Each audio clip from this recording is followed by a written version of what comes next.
Brandon, I'm gonna be honest with you. You told me yesterday, for people watching, Brandon told me I was in Candyland because of a dream that I would love to see on the New England offense. I would have loved to see D Hop and us draft a receiver in the first round and really just invest solely into that offense for Mac Jones.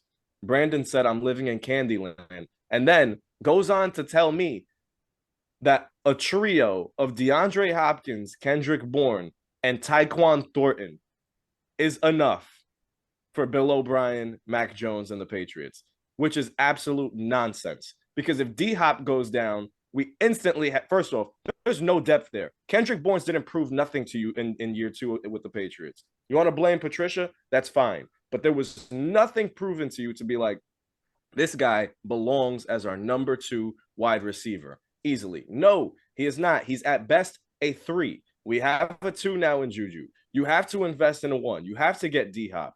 You still have to get speedsters out there because we lack explosiveness on the offensive side. And you think Kendrick Bourne as your number 2 behind DeAndre Hopkins is enough? That is crazy, Brandon. Yo, I swear. And then on this blew my mind.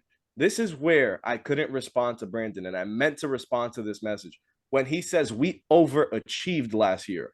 You had us winning 12 games. We underachieved. We played like crap. We were horrible.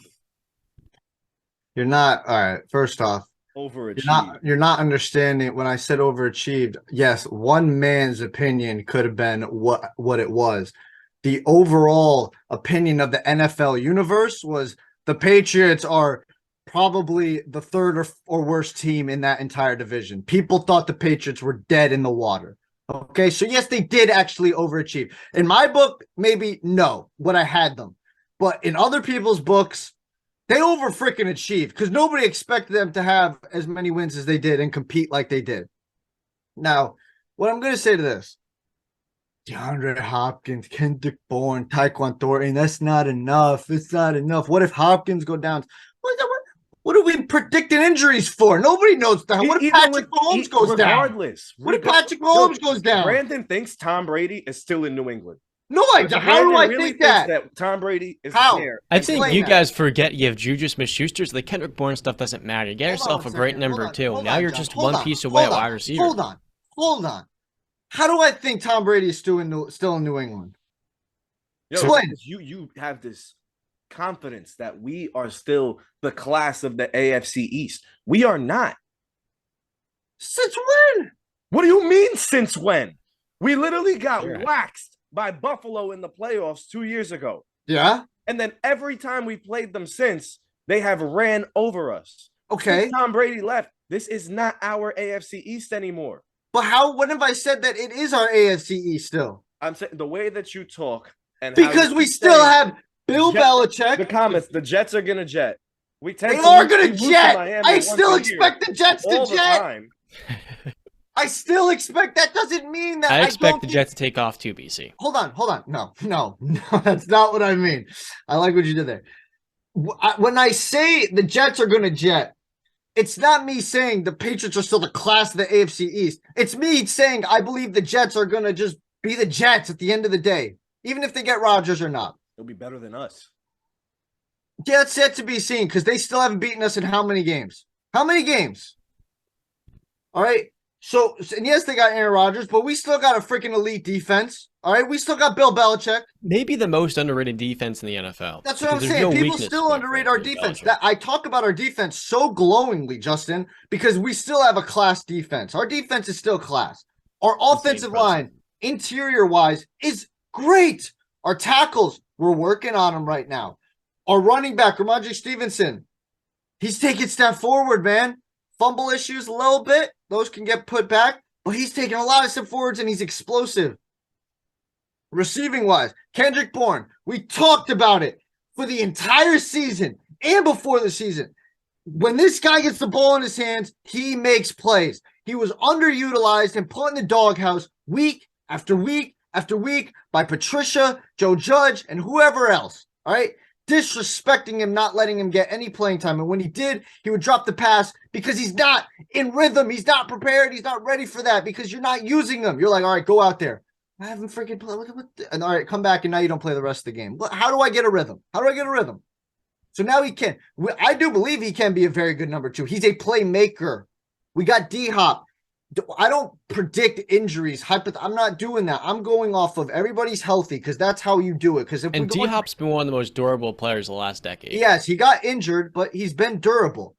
And when we get into that injury thing and you start trying to predict injuries, we can't do that, man, because we can do that with everybody. We can go to the end of the day of doing this. So let's not do that, Justin. Let's not do that. Like I said, what you predicted, what you would have been okay seeing, there's no depth behind D-Hop.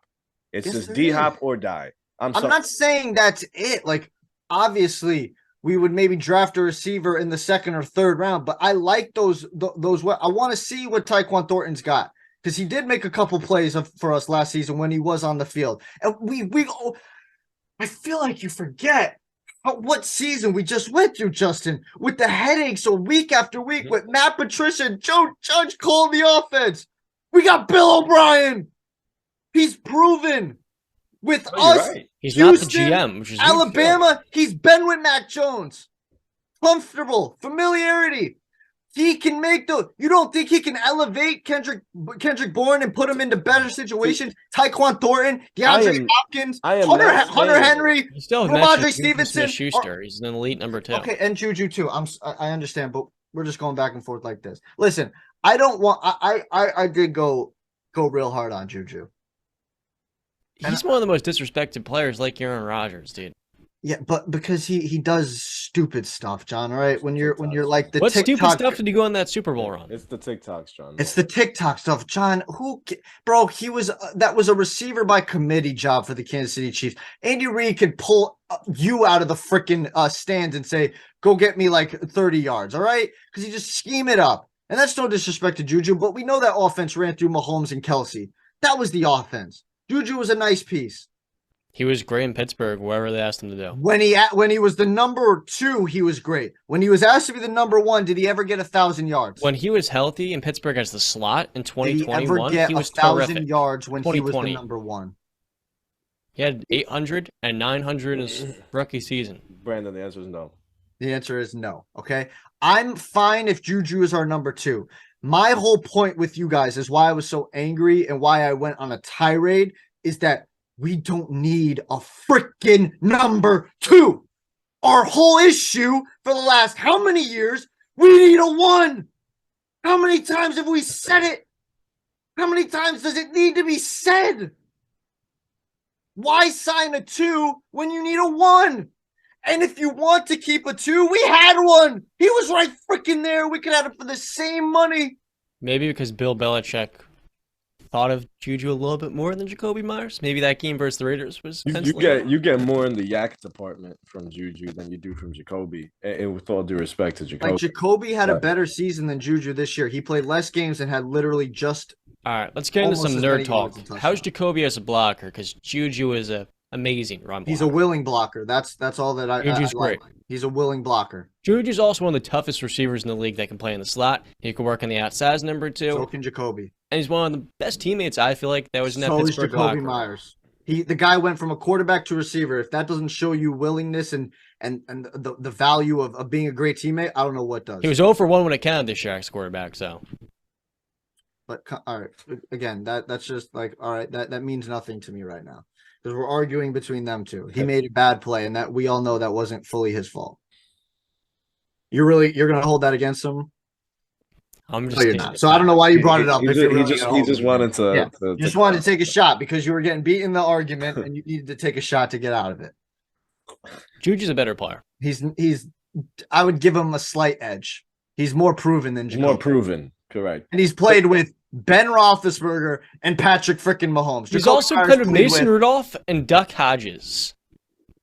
And he played and Ben Roethlisberger at the end of his days when he played in the system with Andy Reid and Patrick Mahomes. The Jacoby had Matt Patricia and Joe Judge, and he almost put up the same exact numbers as Juju. Jacoby had Tom Brady's rookie season and Mac Jones. He had Tom Brady his rookie season where they did not connect, and he was transitioning from quarterback to receiver. And Jacoby's a very good receiver. He is. He would have been way better in our system, but Juju will be fine, I'm sure. Exactly. That's my whole thing. Is I'm not mad at Juju the player. I'm mad that we signed a number 2. We need a 1. But I'm not mad at that, because at the end of the day, if we re-signed Jacoby, we're getting a 2. Jacoby is not a 1. Jacoby is a 2 at best, or a 3.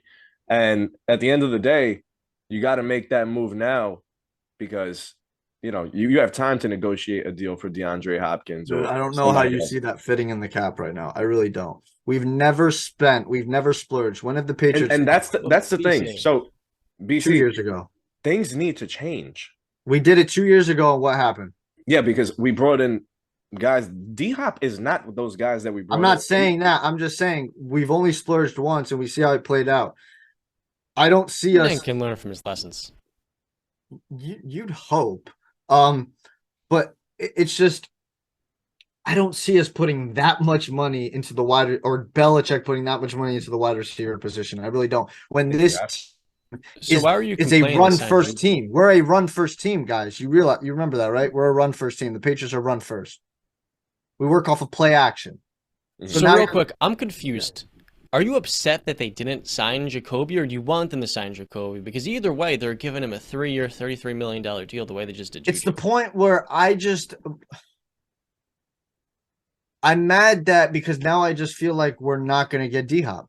I just really feel like it because we made if you resign Jacoby, if we resign Jacoby, you thought no, because I just feel like now Belichick's probably like, we've got our number 1 wide receiver. Maybe we'll draft a guy in the 2nd or 3rd round, and that's really how I truly feel. And now I feel like DeAndre is just not coming, because I don't see us having 30 million hit this year from D-Hop, and I forget what Juju's is this year, 11, 12 million or something like that. I don't see us having upwards of 50 million cap space or cap hit in the receiver position this year.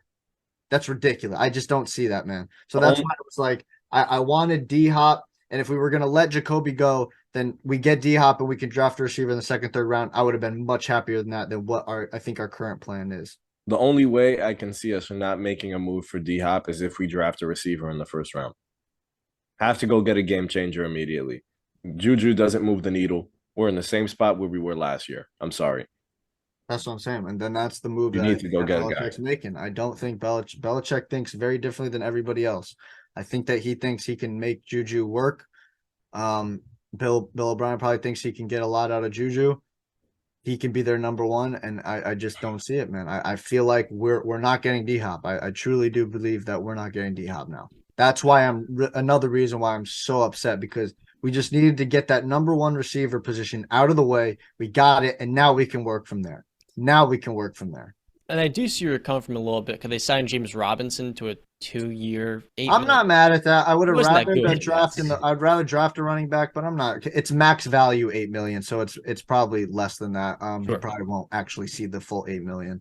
But I'm not mad at that move. That's okay, whatever. I could see us still drafting a running back too. Yeah, I would have rather just drafted a running back, but it's fine. That doesn't hurt anything.